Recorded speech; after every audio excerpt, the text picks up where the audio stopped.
A Consumer Guide from a Dead Website, Netaction. Chapter 1.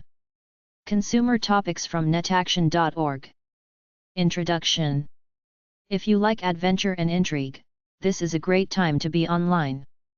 Electronic shopping is making our lives more convenient and our buying more cost-effective when it works. Electronic commerce, or e-commerce, is a term that describes the online commercial transactions that people, organizations, and businesses engage in with each other. On the customer level, e-commerce refers to the sale of goods or services arranged and carried out online, through virtual storefronts on the web as well as via chat rooms, Usenet and news groups, bulletin boards, and email.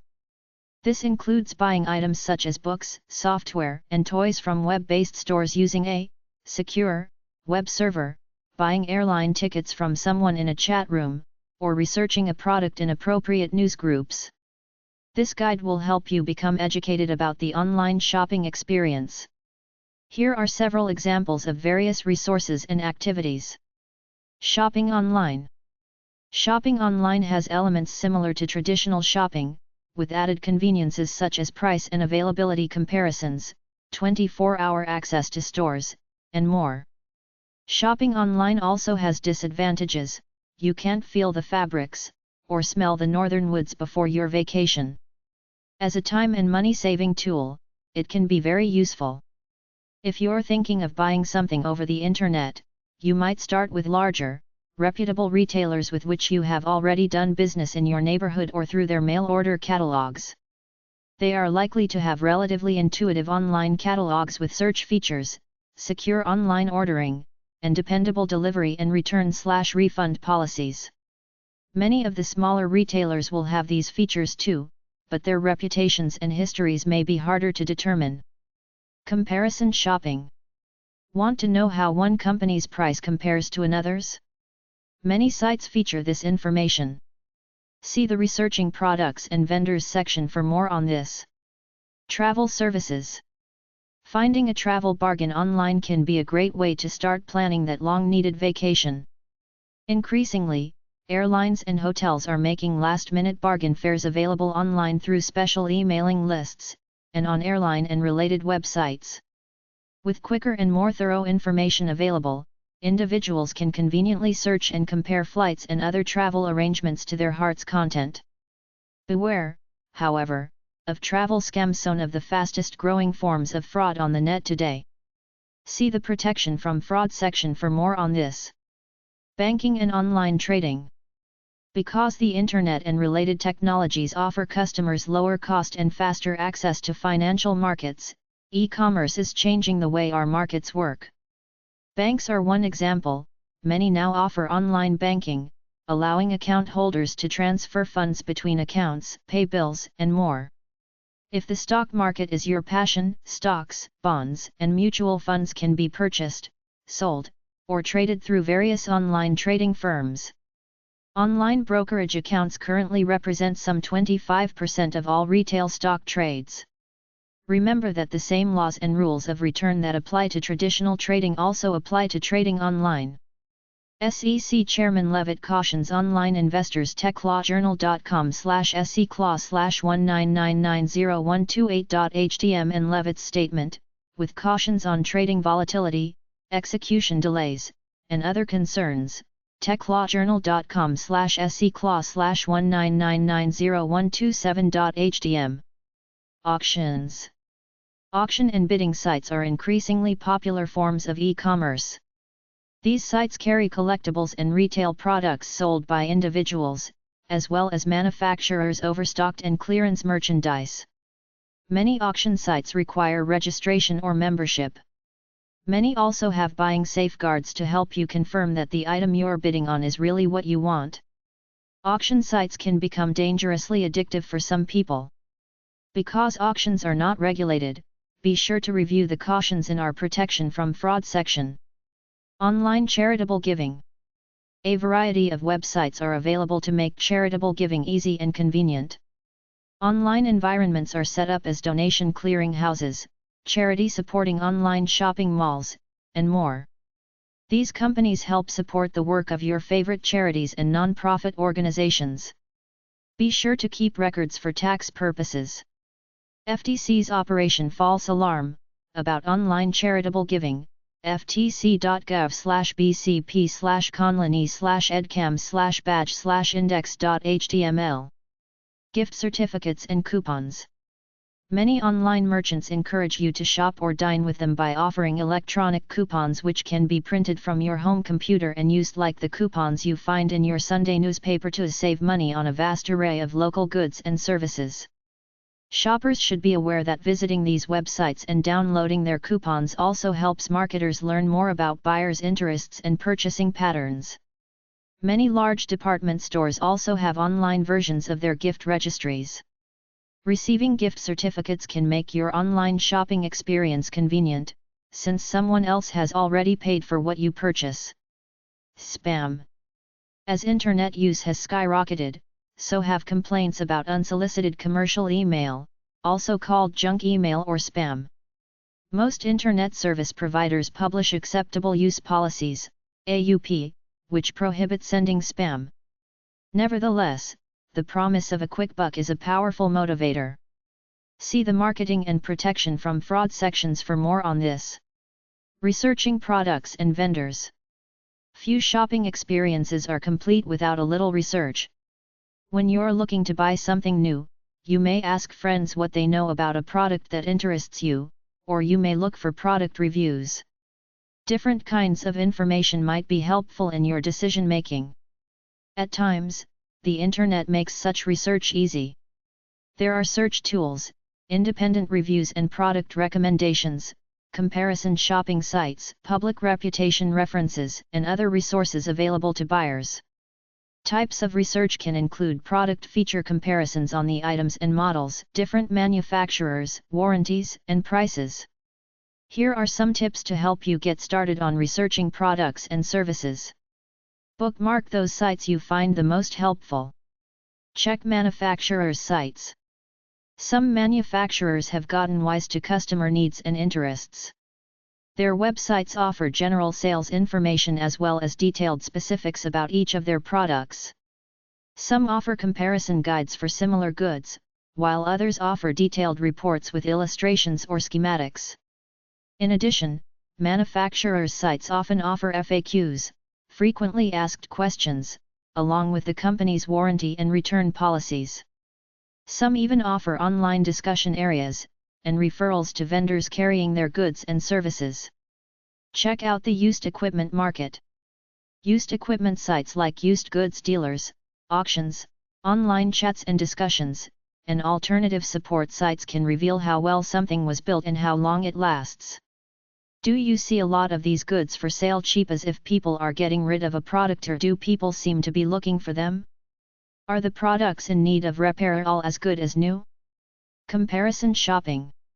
One way to compare prices is to visit several retailers. Another is to visit one of the price comparison sites such as those listed below. You might also include a visit to discounters, and be sure to watch for sales, coupons, rebates, and special deals like inclusion of shipping costs. It also might be helpful to have a backup option in case the specific model you want is out of date or no longer available. Many sites such as bizrate.com, gomez.com, and consumersunion.org offer product reviews, comparisons, and evaluations. Some sites require membership or payment. New comparison sites are frequently appearing on the web, where the newer sites may offer fair and unbiased opinions, or they may offer reviews from a few disgruntled employees or others with a biased interest. consumersunion.org and related consumerreports.org, bizrate.com, shoppingspot.com. Dynamic pricing. Many retailers are working with or testing systems that charge different prices for the same goods under different circumstances. Prices are based on what the retailer thinks you are willing to pay, which in turn is based on where you live, whether you're a return customer, what site referred you, what site you were visiting immediately before, or other profiled information. Dynamic pricing also allows a vendor to change prices rapidly in response to changing market conditions by raising the price of a popular toy the moment demand starts to overtake its supply, for example. Or, if the vendor wishes to encourage visits to a local store, he or she might lower prices of goods to customers who live or work nearby. See digital profiling in the privacy and security section for more on this. Find out what others are saying. Reputation is just as important online as in the bricks and mortar world of traditional shopping. When people have something to say, they say it good or bad. These ad hoc reviews can be very revealing. Several sites, sometimes called reputation managers, exist to provide such independent reviews and opinions. The auction site eBay, for example, allows buyers and sellers to comment and rate each other publicly, making it easier to spot the bad guys. Webwatchdog.com ePinions.com. Check for compliance with industry certification programs. The White House, for example, has expressed concern that citizens have no way of telling whether an online pharmacy is a legitimate operation. To be safe, make online prescription purchases from sites certified by the National Association of Boards of Pharmacy. This organization developed the Verified Internet Pharmacy Practice Sites (VIPS) program in response to public concern about the safety of online pharmacy practices. Wise shoppers will also look for reputable brands and make purchases from websites that provide contact information, including phone numbers and street addresses. The Food and Drug Administration, FDA, also offers useful advice to help people evaluate pharmacy sites. FDA Consumer Report, Buying Drugs Online, it's convenient and private, but beware of rogue sites. FDA.gov. The devil is in the details. Before confirming your purchase, be sure to look for any extra charges including shipping and handling, rush charges, taxes, leasing arrangements, duty on imports, transaction fees for overseas buyers/sellers, return arrangement, and more. Ask about customer support. Before you make an online purchase, learn everything you can about the merchant's customer support policies. Repeat business depends on customer satisfaction, so reputable online merchants will want to include information about warranties, repairs, returns, and service provisions. If you can't find this information, you may be better off buying from another online merchant. Here's a basic checklist of questions to ask before completing an online transaction. Does the merchant provide complete contact information, including a phone number and an email address as well as the street address where the business is located? Does the merchant respond promptly to telephone and email inquiries? Is there a warranty on the item you want to purchase? If so, for how long? Is the warranty provided by the manufacturer or the vendor? In the event the item needs to be repaired, will you have to ship it to the manufacturer, or is there an authorized service center nearby? Does the warranty cover the cost of parts needed for repairs, or just the labor? Do you need to request pre-authorization before you return an item or send it back for repair? What is the merchant's return policy? If you return an item, will you be entitled to a full refund, or will you be given credit on another purchase? Is there a deadline for returning an item you decide you don't want? Is there a restocking fee? What is the merchant's customer service reputation? Check for reviews. Paying online. You've put your selections into the shopping cart, and you're ready to check out. The next thing you'll need to do is provide a way to pay for your goods. There are many ways to do this, as explained below. Using a credit card on a secure server. Using an electronic wallet. Putting your payment into an escrow account. Calling a customer service number with your order and credit card. Paying by check, money order, or card for an offline order. There are a few special considerations to keep in mind. If a problem occurs and you paid by cash, check, or money order, you will have little leverage in resolving your problem. Never send cash through the mail. If you are contemplating the sale or barter of items, don't forget that you are responsible for complying with all applicable laws and regulations, including taxes. International transactions raise special concerns about payment, including cost and method of currency conversion, duty charges, and assumption of shipping and other expenses. Be sure to check the privacy and security section for instructions on how to confirm your use of a secure server before you make an online credit card payment. Privacy statements should also be checked.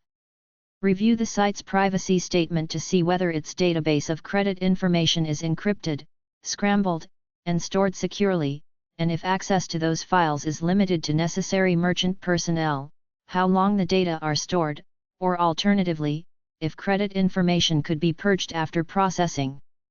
Federal Trade Commission's Guide to Online Payments ftc.gov/bcp/conlani/pub/online/payments.htm and their related shop safely online ftc.gov/bcp/conlani/pub/online/cybrsmrt.htm. Using your credit card online. Many people consider online transactions to be safer than transactions in the physical world of traditional shopping. Payment by credit card offers cardholders the most liability protection of any of the methods of payment for online purchases. Under the Fair Credit Billing Act, customers are liable for only the first $50 of reported fraudulent credit card transactions. In addition, some cards provide additional warranty or purchase protection plans on purchases made with that card. In the case of credit or debit card orders, find out if your purchase will initiate a recurring charge with the merchant. For example, if you order a subscription online, will they automatically recharge your card at renewal, or will they contact you first? If it is to be an approved recurring charge, make certain to take note of the cancellation policy. Prepaid Internet Shopping Cards. Major credit card companies are introducing a variety of disposable credit cards that can be used on the Internet. American Express, for example, has teamed up with 7-Eleven to sell you a card with values in increments of $25, up to $1,000. This is a nice extension of the anonymity of cash, but is only usable at stores that accept American Express cards. MBNA, a major credit card issuing company, offers its customers an alternative that requires them to use MBNA's website to generate a one-time use credit card number. Ask your bank or card issuer if they have something that might work for you. Using debit cards instead of credit cards. Your financial liability may be a problem when using a debit card for purchases, so make sure you understand your issuing bank's policy on debit cards, the limit of your liability and the process in case of dispute before using them for online transactions. Since your payment is automatically debited from your account, you must seek other recourse in case of a dispute with your vendor. See the Privacy and Security section for more on this. Electronic wallets. Electronic wallets are another way to pay for goods and services online. A wallet service typically keeps your billing and shipping address, ES, and credit card number, S, on file in an encrypted form. Vendors who support the different kinds of wallets use special server technology that can read your credit card information when you're ready to buy. Escrow accounts. Both buying and selling on the internet involve transactions with people you don't know. Escrow accounts can be a safe and convenient way to buy from such people.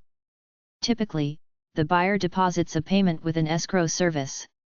The seller ships the goods, and when the buyer accepts them, the escrow service releases the buyer's funds to the seller. Otherwise, the goods are returned to the seller and the payment is refunded to the buyer. PayPal.com, RocketCash.com. Online billing, bill paying services, and account managers. Do you dread the postal delivery of bills from utility companies, phone and cable companies, credit cards, and more? Perhaps you'd appreciate the convenience of having all your bills online, in one place, where you can review, manage, and pay your accounts from one service. You can commonly find this service through your bank or from select commercial internet service companies. Other services, such as frequent flyer mileage accounts, can also be managed through an online service.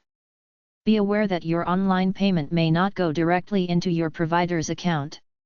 Many companies don't yet participate in electronic funds transfer, so your bill-paying service may need to write a check for you and mail it. If something happens to the check that they wrote on your behalf, you're responsible.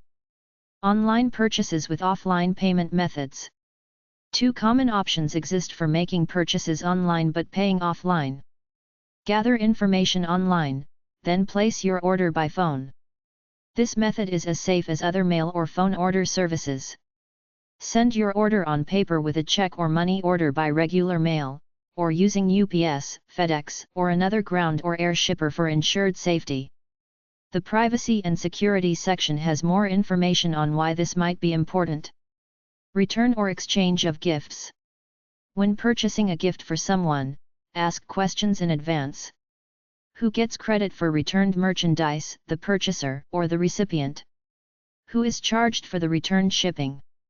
Does the vendor site have a policy on this, and is there any way around it? Shipping and delivery. This is an often overlooked area with special considerations. In general, look for the vendor's delivery options, restrictions, and policies. Read the fine print to find out if there are taxes, additional handling, or other fees. If the return policies include who pays for returned shipment should that become necessary, whether delivery is available to your personal mailbox or rural address, and the expected delivery time frame. Check to see if this site lists any legal or commercial restrictions on purchase, transport, or delivery of your order, and what recourse you have in the case of unfulfilled or incorrect orders. In case your shipment is delayed, do business with merchants who don't charge your credit card until the item is actually shipped. Many of these considerations are especially complicated when you order internationally. Take special care to consider the following. Big-ticket items, automobiles, major appliances, jewelry, and artwork.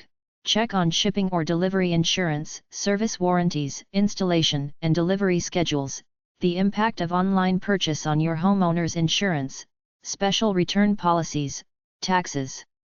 Electronics check warranties, return and refund policies, customer support options.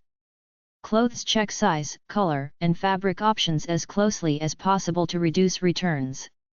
Food and other perishables confirm delivery times, avoid purchasing highly perishable items. Contractors and other services confirm service delivery options, cancellation and refund procedures, possible arbitration options. Postage check the refund policy for misprinted or unusable postage. Keep a record of your transactions, including the date, the name of the person you spoke with, and a confirmation number, as well as the estimated date of delivery. The law is on your side. Mail order and telemarketing laws also apply to online merchants. The mail or telephone order merchandise rule, which is enforced by the Federal Trade Commission, FTC, applies to all orders placed by phone, fax, or over the Internet. Under these rules, it's assumed that the item will be shipped within 30 days unless the merchant states otherwise. If the item you ordered can't be shipped by the promised date, or within 30 days, the merchant must notify you of the delay, provide a revised shipment date, and explain your right to cancel the order and obtain a prompt refund. You should be aware that merchants also have the right to cancel orders that can't be filled on time. If the merchant cancels your order, you are entitled to a prompt refund. Marketing. Promotional versus informational content. It is increasingly difficult to distinguish between advertising and content in online media, as the lines between them blur. Not only are advertisements appearing in web banners, but they are attached to information tickers, built into games, and written into news items. Targeted delivery of combined content and advertising tends to obscure any distinction between them. It takes a conscious effort to recognize the characteristics of advertisements in these unusual placements. Occasionally it is difficult to realize that entire corporate sites may be advertisements. Visitor information gathering. In order to better market to a consumer's tastes and interests, online businesses frequently use cookies, a little bit of text placed on your computer by the websites you visit. To learn more about cookies, see the Privacy and Security section. Cookies help businesses identify you as a registered customer, track your purchases, movements, and actions, and develop an understanding of your interests. This information helps them tailor advertising more effectively on websites and via email. Remember, too, that online registrations and applications as well as special offers such as banner ads, coupons, special promotions, contests, sweepstakes, giveaways, discounts, and rebates enable businesses to collect more personal information about you. Express your preferences. Some people enjoy receiving targeted product information, but others would rather not receive it. To some extent, you can control the amount of marketing information that is targeted or directed to you. For example, you may wish to encourage targeted marketing if you'd like to receive particular news, updates, and discounts. Alternatively, you may wish to decrease your exposure, for more privacy or freedom from unwanted advertising. Except for spam, you can take control of what is marketed to you online. If you like to get direct marketing information, set the preferences in your web browser to enable cookies, JavaScript, and Java. When you visit sites that interest you, register yourself by signing guest books and completing questionnaires, surveys, and applications. If you spot a banner ad that interests you, click on the ad. Take advantage of personalized, My sites by customizing and using them. When you see offers for personalized newsletters, searches, and other application tools, sign up to have them emailed to you. Watch for free offers, contests, coupons, rebates and other special deals, and register with the sites that offer them. If you receive an unsolicited commercial email, answer it if the sender is offering something that interests you. If you don't like to get direct marketing information, set the preferences in your web browser to disable cookies, JavaScript, and Java. Note that some shopping cart and other features may become disabled. If you don't like this, send feedback to the site's webmaster. Never sign guest books or fill out surveys, questionnaires, or applications, even when you visit sites that interest you. Don't click on banner ads, even if you spot one that interests you. Don't customize any of the personalized, My sites. Don't subscribe to newsletters or ask for personalized searches. Ignore free offers, contents, coupons, rebates and other special deals, and never register with the sites that offer them. Ignore all unsolicited commercial email, just delete it rather than asking to be taken off the list. Be proactive about fighting spammers. Bring their abuse to the attention of your ISP, and if you know how, to the host of relayed domains being used by the spammer, and the domain hosting the spammer. Let your legislators and representatives know how you feel. Opt-in versus opt-out approaches. Find yourself getting junk mail you didn't request? You're in a database that's being shared among marketing departments or companies. If you could remove yourself, you would be opting out, or choosing the option to be removed from that database. When you call a company for a catalog, you are opting in, or joining its list. As we know from our practical daily lives, we do not have the option to choose removal from most marketing lists these days. Once you're in, you're everywhere. Congress is currently considering legislation that would allow individuals to opt in or opt out of various databases. You should write to your congressperson voicing your opinion on your choice of practices. Tech Law Journal's summary of anti-spam legislation. techlawjournal.com/kong106/spam/default.htm. Branding. Many online products and companies are those you already know from catalogs or your neighborhood. A brand name often comes with a dependability and reputation you know about. Be aware that brands you are familiar with may be linked to unrelated sites and services of separate businesses, with different histories, policies, and practices. Each linked site should be researched separately. Remember that the linked company's site is not covered by your vendor's policies. Spam. Unsolicited commercial email, UCE, also called junk email or spam, continues to plague us like a bad cold. In general, people do not want their email box clogged with ads promoting pornography, unwanted products or services, or come-ons for the latest get-rich-quick scheme. Many people abandon the use of their online accounts when junk email gets to be more onerous than the account is beneficial. Spam is such a hot-button topic among Internet users that anti-spam legislation has been passed by Congress and continues to be a topic of debate among lawmakers. Most Internet service providers, ISPs, publish acceptable use policies, AUP, which prohibit sending spam. Account holders agree to these conditions when they sign up for an account. Violations can result in having their accounts closed and possibly being assessed fines. Still, it's a prevalent practice. For more on this topic, be sure to check out the Protection from Internet Fraud section. Be aware that most spam senders do not care if you are interested in their email or not. It's free to them. Most will not remove you from their lists, and in fact will use your request to confirm that your email address is working, which makes their database more valuable for resale to other spammers. Some spammers use a reference to a Murkowski bill making their activities legal. Here's no such law, and their activities are not legal.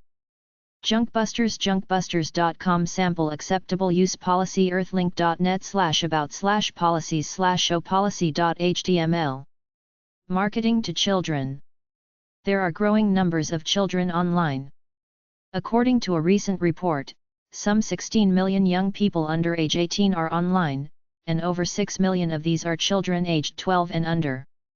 Children, like adults, are online visiting stores as well as using email, game software, chat systems, and message boards. But, unlike adults, children often don't know how to recognize unsafe situations or invalid claims.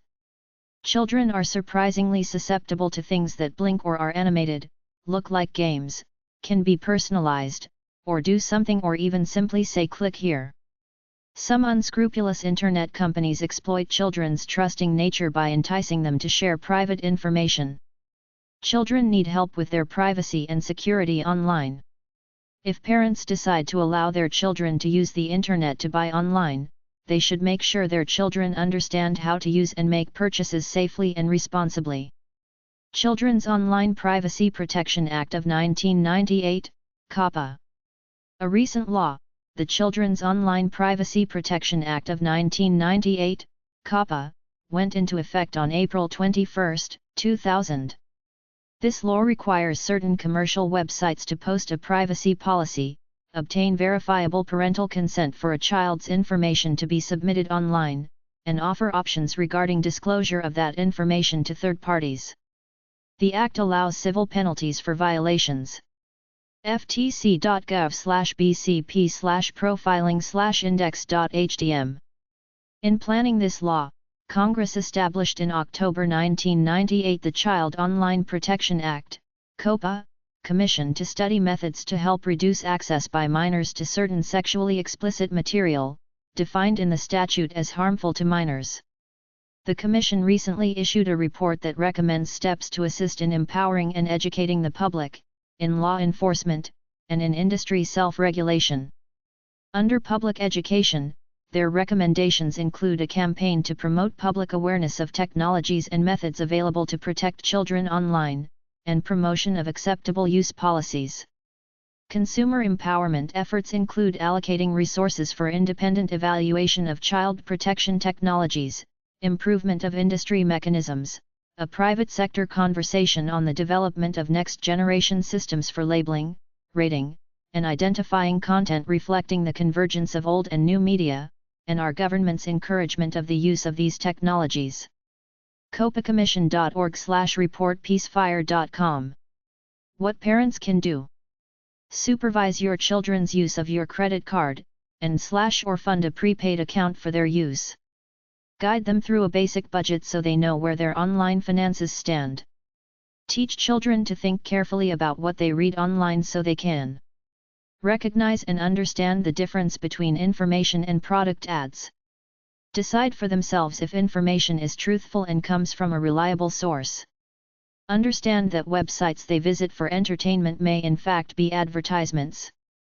Teach children to recognize when they are being asked for personal information and to refuse requests for personal information unless they first obtain your permission. You should also discuss with your child the implications of supplying false information. Make it a rule that your children get permission from you before registering on a site, signing up for a contest, asking for a pen pal, responding to a poll, survey, questionnaire, or application, signing a guest book, or giving out any personal information. Explain to your children why they should never divulge personal information publicly in chat rooms or message boards, or privately in email, without first asking for your permission. Investigate the parental control features on private membership sites so you know what content they exclude. Filters differ widely in their identification of harmful material. Their priorities affect their ability to discriminate, for example, between pornography and legitimate medical reference materials. If you are considering using any parental control tools, do your own research and only use those tools that are suited to your needs. These include browsers or membership sites oriented toward children, software intended to be used for filtering, censoring, or blocking access to particular web content or ads, internet service providers that offer filtering services, or censoring or blocking software, rating systems, software that lets you track or monitor the sites your children visit. Talk to your children about what they may see on the web, whether or not they are using filtering or other parental control programs. Make sure your children know that you have concerns about some of what they might see online. Explain that many web tools do not block alcohol and tobacco sites and advertisements. Privacy and security. How and why to protect your privacy. Your privacy is valuable and should be guarded. If it is treated carelessly, you could find that unauthorized charges have been made to your credit card, or that your credit has been damaged, or even that your credit profile and financial reputation have been hijacked by another. Less seriously, you could even find yourself swamped with unsolicited email, an increased amount of junk postal mail, or more telemarketing calls. The benefits of being online far outweigh the risks, but being aware of the risks and knowing about available resources and support is important. Make sure you know whom you are giving private information to, why they need it, who will have access to it, how it is protected, and what it may be used for. Also find out how you can correct any errors, or remove yourself from a company's database. If you're ordering a gift for a friend, will the recipient mind the disclosure of his or her personal information? Be especially cautious when asked to provide personally identifiable information, PII, such as Social Security number, place of birth, mother's maiden name, driver's license number, bank account information, credit card number, if it is not necessary for the transaction. Remember that any page collecting personally identifiable information, PII, should be linked to a privacy policy. Check it out. Electronic Privacy Information Center epic.org, privacyrights.org. Profiling and the Digital You.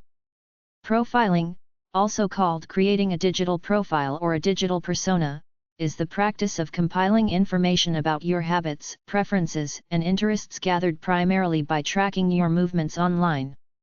While your movements and interests at one site may not be significant, the combination of your total movements, interests, and purchases across the internet paint a more complete, if, at times, false, picture. Using the resulting consumer profiles, advertisers create targeted advertising for any website you visit. Some consumers enjoy this personalized experience, others consider it an invasion of their privacy. Some sites work in covered partnership to convey visitor information to each other. Data can then be compiled about you in many ways and places. If you are concerned about your privacy, you might find it helpful to research some of your interests anonymously, using one of several anonymizing web services as a proxy for your surfing. ftc.gov/bcp/profiling/index.htm anonymizer.com epublici.com. Cookies. Cookies, the little bits of text placed on your computer by websites you visit, help the vendor identify you, including when your last visit was, which pages you visited, and references to past or potential purchases, among many other things. A cookie can stay on your computer for minutes or for years. Cookies are also placed on your computer by advertising companies as a part of their banner ads. Whenever you click on such an ad, a little bit of data about you gets added to their digital profile of who you are and what you are interested in. The marketing section has more on this. In your browser's preference settings, you can choose to turn cookies off or receive an alert each time a site wants to set a cookie on your computer. If you turn cookies off, some sites, shopping carts or other features, may be disabled or less functional. However, not all shopping technologies are dependent on cookies, and not all sites tell you if cookies are required. You should feel free to explore your options to find a level of functionality and comfort that suits you. Low and no-cost programs are available to edit your cookies file. You may wish to get rid of those cookies from one-time visits or from specific sites or advertisers. Keeping track of your accounts and transactions. Remembering all of your data interactions, account identification, password, and other registration details can be a challenge. In this time of major corporate mergers and acquisitions, the company that collects your data may, along the way, be operating under different policies. Even without changes in administration, information use policies may be changed, even retroactively, so it is advisable to keep track of your vendor's evolving behavior. Check your accounts and site policies occasionally, and exercise your option to correct information or opt out of your vendor's database. How to protect your privacy. There are many practical and common sense things you can do to help guard your privacy if you are concerned. Is your credit card numbers in a file cabinet near your computer where family members or business colleagues can get access? You might be surprised at how resourceful people can be. Is your password on a piece of paper stuck to your computer? Don't share your accounts and passwords. Use different passwords for each service, and change them regularly. Choose a strong password, one that has upper and lower case letters and numbers or characters, and is not easy to guess, and then protect it. After you make a purchase online, do you leave your computer so your kids can use it? Your passwords are stored in your browser's cache for as long as that browser remains active. Quit your browser before you leave. Tempted to make a purchase from a computer at the library, a convention show floor, an internet cafe, or another public terminal location? If you must use one of these for your access, think about using an offline payment method. Did you remember to erase your financial information from your discarded computer? Reformat discarded hard drives to make sure sensitive or confidential information isn't compromised. Seals, privacy programs, and other guardians. You may see privacy seals on some websites. These seals are part of voluntarily programs used to validate a vendor's website's policies and practices. These seals are intended to help ensure consumer confidence. However, buyers are not always well protected by such policies due to a vendor's changing behavior or patterns. Amazon.com is one example. They originally posted a privacy policy referring to their intent to keep customer information private. More recently, Amazon informed its customers that the policy had changed and they were no longer assuring customers that their information would remain private. These voluntary seal programs vary widely in their use and effectiveness. Some programs are new, while others may sound familiar. There are no significant punishments for violators. None of these programs is legally enforceable, and not all businesses displaying these seals are valid program participants. Here are some guidelines for reviewing privacy policies, as suggested by the Online Privacy Alliance, OPA.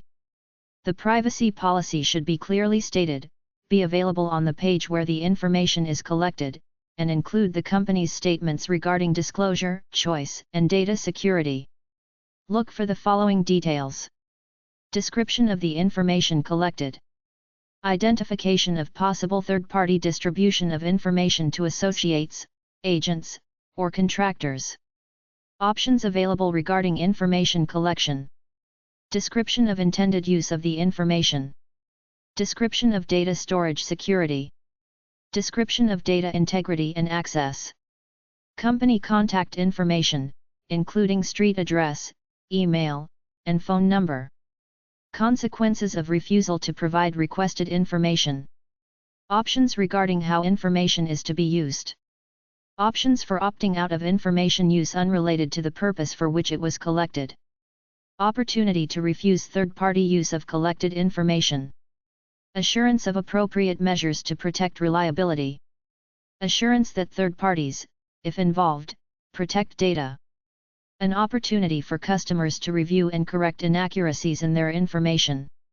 3 of the more widely recognized programs are briefly discussed below. BBB Online Privacy Seal Program and the Children's Privacy Seal Program. The Better Business Bureau offers a program and website seal, BBB Online, that indicates vendors have established a privacy policy to protect consumer information in a way that meets the BBB's standards. This means that businesses must include notification to consumers of how information is collected, used, and shared, provide adequate data security, provide opt-outs for third-party information transfers, provide reasonable access to information, and use encryption for the receipt and transfer of sensitive information. Websites and online services displaying a BBB Online privacy seal have also committed to the BBB Online dispute resolution process, and are subject to random independent audits of their information practices. Penalties for violators are minimal. P3P. The Platform for Privacy Preferences Project, P3P, enables privacy practices to be retrieved automatically, interpreted easily, and responded to automatically, in a standard format, as part of your interactions with a website. The focus is to automate decision-making and transfer of basic visitor information when appropriate. This approach is not yet widely adopted and lacks enforcement mechanisms. TRUSTE. TRUSTE is a partnership and seal program that requires a website to have a posted policy explaining its privacy practices. That policy will openly share, at a minimum, what personal information is being gathered, how it will be used, with whom it will be shared, who is gathering the information, what options the user has, what security procedures are in place to prevent misuse or loss, and how users can correct information to control its dissemination. TRUSTE came out of efforts led by the Electronic Frontier Foundation. It remains controversial. One reason, several TRUSTE members were found to violate their own privacy policies. Finding and using secure sites. Most of the information moving around the Internet is designed to be as widely read as possible. In order to protect private or sensitive information from wide dissemination, some form of encryption, or coding like that used in a secure server should be used. Online ordering systems generally use a secure server, allowing your personal information to be encrypted as it moves across the Internet. However, the costs of setting up and maintaining a secure server are not trivial, and smaller vendors may offer other options. Some include using a third party's secure server, whose privacy policies may be different from your chosen vendor's, online ordering without the benefit of a secure server and encryption, or possibly offering an order form to be returned by fax or email. Remember that if you send credit card or personal information in a regular email message, it is not going to be secure. The level of security offered by any vendor is a matter for your consideration and trust. Don't order from any sites using methods that you don't trust.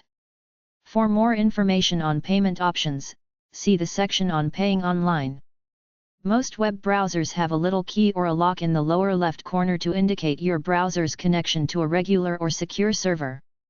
See how your browser looks. Not secure. Secure connection. It's generally considered risky to type in any personally identifiable information, PII, such as your credit card number or social security number, if the key or padlock is broken. If you aren't sure, call the merchant on the phone or make your purchase from another online store. Pay attention to all requests for personal information. Never share your password. Here's a little more information about secure sites. Secure Socket Layer. The Secure Socket Layer, SSL, creates a protected, encrypted connection between your home or work computer and your store's server. The URL, web address, of a secure site always begins with https:// You will need to type it in. The more common, but insecure, is assumed when you type a regular URL. Public key encryption. SSL uses technology called public key encryption, one of the strongest safeguards available today. Encryption is a process by which plain text, what you type into the order form, is scrambled into a code that can't be read without a special key that unscrambles the code. Your vendor, if he offers a secure site for taking your orders, has this special private key. Protecting yourself from internet fraud. While the growing popularity of e-commerce has generated some brand new scams by con artists, you should also be watchful for the migration to the internet of scams that have been around for many years. You should be alert to both the old and new varieties of fraud. FTC's Operation Top 10. Cons. Law enforcers from 9 countries, 5 U.S. agencies, and 23 states are participating in a year-long effort targeting the top 10 internet scams. These scams were culled from the FTC's database of more than 285,000 consumer complaints. The top 10 targeted scams were: Internet auction fraud, Internet service provider scams, Internet website design/promotions, web cramming, Internet information and adult services, credit card cramming, multi-level marketing/pyramid scams, business opportunities and work-at-home scams, investment schemes and get-rich-quick scams, travel/vacation fraud, telephone/pay-per-call solicitation frauds, including modem dialers and video text, healthcare frauds. Take action if one of these scams happens to you. The FTC and your ISP want to know and can help you if you are being subject to these fraudulent activities. If you find that your credit card has been involved in a scam, be sure to call and write to your credit card company right away, describing your experience. ftc.gov, fraud.org or call 1-800-876-7060. Travel scams. Although there are many wonderful travel deals available online, occasionally looking for a travel bargain online can introduce you to fraud. Travel scams are increasingly common in the form of pyramid schemes, vouchers sold through spam, online contests, and offers of frequent flyer miles on auction sites. Some of the most common travel-related scams include selling a non-refundable, transferable ticket that the original buyer is unable to use.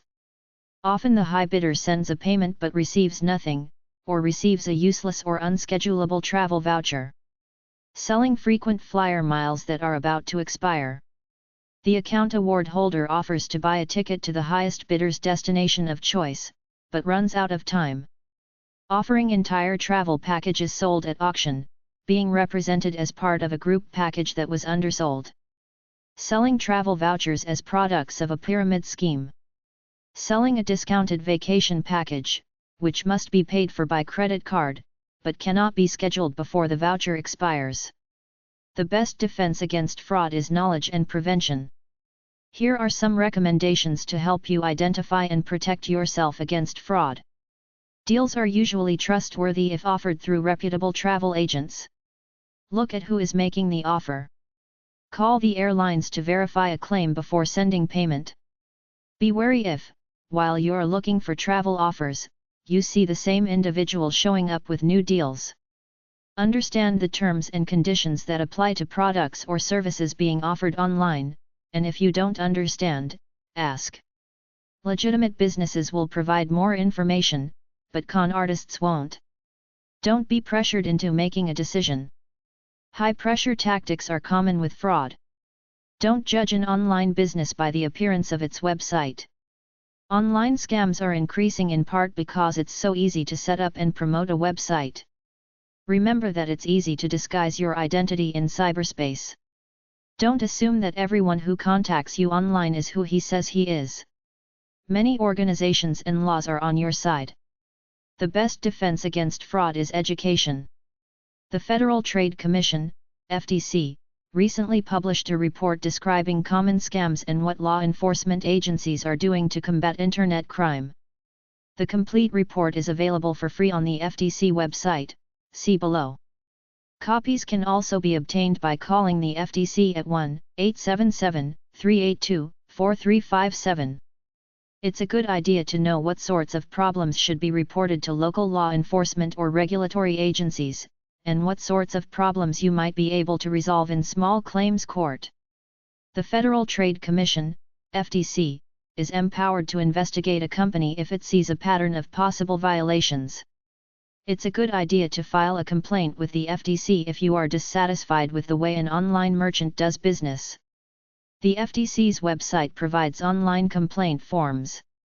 Some things about online shopping are unique to the internet, but the rules that govern fair business practices still apply. People should promptly report any credit card abuse to the card-issuing bank in writing, by registered mail. It's also a good idea to know what sorts of problems should be reported to local law enforcement or regulatory agencies, and what sorts of problems you might be able to resolve in small claims court. And if you are contemplating the sale or barter of items, don't forget that you are responsible for complying with all applicable laws and regulations. The following is a partial list of the rules and regulations that protect the public if the businesses are located in the United States. Buyers have more limited recourse for resolving complaints or problems with international orders. The Federal Trade Commission Act prohibits unfair or deceptive advertising in any medium. The Franchise and Business Opportunity Rule requires a detailed disclosure document prior to any commitment to purchase a franchise or business. This rule also prohibits multi-level marketing, commonly known as pyramid schemes. The Truth in Lending Act governs rules about the disclosure of finance charges. The Fair Credit Billing Act requires creditors to acknowledge billing complaints in writing and to investigate billing errors. The Fair Credit Reporting Act prohibits creditors from knowingly reporting false information to credit reporting agencies. The Equal Credit Opportunity Act governs electronic fund transfers. FTC.gov, the federal government's consumer protection portal, consumer.gov/tech.htm, a comprehensive list of consumer rights enforced by federal agencies. Consumer.gov. Check it out. Now that you've read our guide, are you ready to go shopping online? Here's a summary checklist of questions and circumstances to keep in mind. Answers to these questions will depend on your desires, situation, and comfort level. Smart online buying practices. Are you familiar with this retailer? What do you know about the merchant's reputation and trustworthiness? Have you shopped with this retailer before, or received a recommendation from someone you know? Is the retailer in compliance with regulations enforced by your state's consumer protection agency? Did you click through on reputation logos to test their authenticity? Did you check the privacy policy linked to any page requesting personally identifiable information, PII? Have you reviewed the site use policies, such as terms and conditions or terms of use, or rules and regulations? These may be hidden. Is warranty and repair information posted? Have you checked for special offers, coupons, discounts, and rebates? Have you confirmed that there are no restrictions on sale or delivery to your location? Do you know how much it will cost for shipping and handling, taxes, rush delivery, or duties? How much are you able or willing to spend on a product or service? How much time do you have to research your options? Are you using the method of payment that is best for you? If you are using your credit card, are you doing so because it offers protection? If you are buying from an unknown merchant, are you using an escrow account to make sure you are satisfied with the product before paying? If there is no way to make a secure payment online, are you using an offline payment method? Have you written down your account identification and password, then filed it in a safe place? Have you printed out records of your order, confirmation, vendor contact, return policy, and warranty? Have you taken precautions against fraud? Do you know where to get help and how to report fraud if it occurs? Protecting your privacy. Are you sure your password is secure on your computer? Have you chosen a unique password that has not been shared with anyone? Have you used separate passwords for every account, and are they filed somewhere offline? Did you remember to exit from your web browser after completing each transaction, to clear the password from your computer's cache? Does anyone else have access to your computer and online accounts? Is your credit card information kept in a safe place? Do you have a file of credit card numbers on your hard drive where others might find it? Are you careful not to keep your credit card bills near your computer? Did you confirm that the site is secure before submitting personally identifiable information, PII? PII includes your social security number, place of birth, mother's maiden name, driver's license number, bank account information, or credit card number. Did you look to make sure there is a symbol of a whole key or closed padlock on the page? Does the browser page include a statement that the page is secure? Does the URL start with this, https://? Do you only provide PII when it is necessary for the transaction, and only provide PII that is absolutely necessary?